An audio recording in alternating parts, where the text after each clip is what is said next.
Shalom, selamat pagi semuanya. Adik-adik, apakah ada di antara adik-adik yang selama seminggu ini tidak pernah melakukan kesalahan?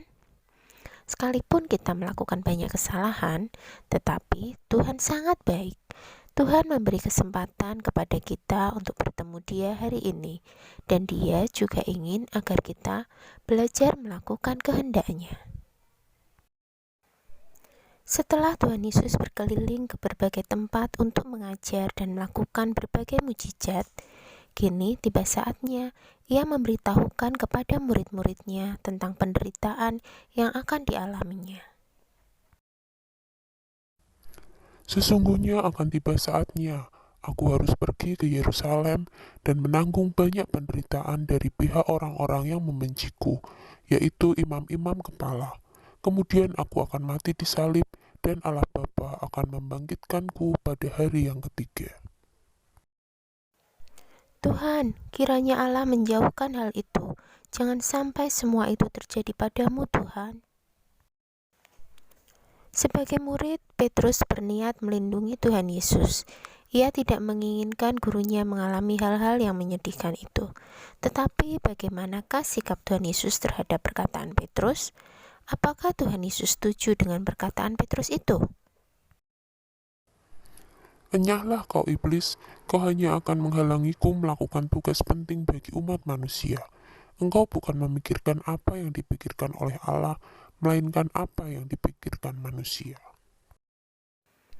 Adik-adik, tadi kita lihat bahwa Petrus ingin membela Tuhan Yesus agar Tuhan Yesus tidak menderita.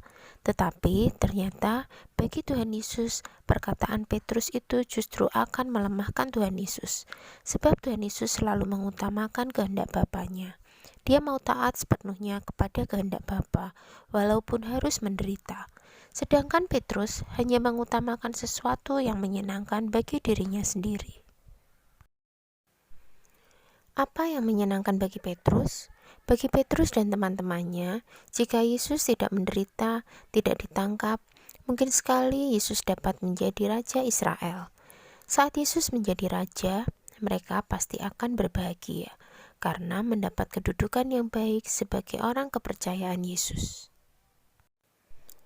Di sini Tuhan Yesus menyadarkan Petrus bahwa ternyata yang terutama bukanlah keinginan kita, melainkan kehendak atau keinginan Tuhan. Apapun yang Tuhan kehendaki, itulah yang seharusnya kita lakukan. Maukah adik-adik belajar untuk hidup lebih tertib dengan cara berperilaku sesuai kehendak Tuhan? Adik-adik belajar untuk melakukannya setiap hari dengan cara menurut pada nasihat ayah dan ibu, bukan mau-maunya sendiri. Ada saatnya kita juga ingin melakukan kehendak kita dengan berdoa kepada Tuhan. Kira-kira demikian. Tuhan Yesus, berikanlah kepada saya mainan yang mahal itu.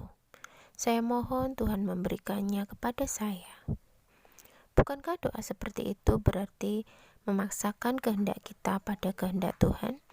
Padahal Tuhan justru menghendaki agar kita mensyukuri apa yang kita miliki. Itulah sebabnya doa kita dapat berubah menjadi seperti ini.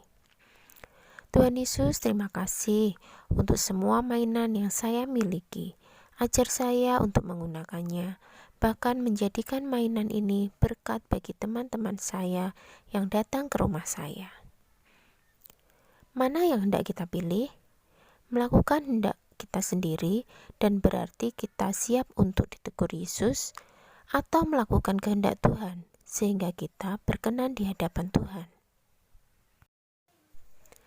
Tuhan Yesus sudah meneladankan banyak hal kepada kita.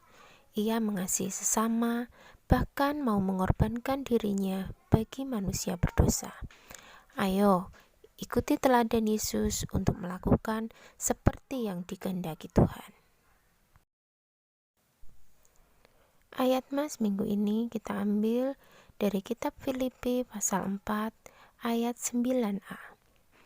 Dan apa yang telah kamu pelajari, dan apa yang telah kamu terima, dan apa yang telah kamu dengar, dan apa yang telah kamu lihat padaku, lakukanlah itu. Amin. Mari kita bersama-sama berdoa. Bapa di surga, ingatkan kami agar berperilaku sesuai kehendak-Mu. Berikan kepekaan kepada kami untuk mengetahui kehendak-Mu dengan cara mengingatkan kami membaca Alkitab dan mendengarkan pesan-Mu setiap minggu. Dalam nama Tuhan Yesus, kami sudah berdoa. Amin. Sampai jumpa minggu depan. God bless.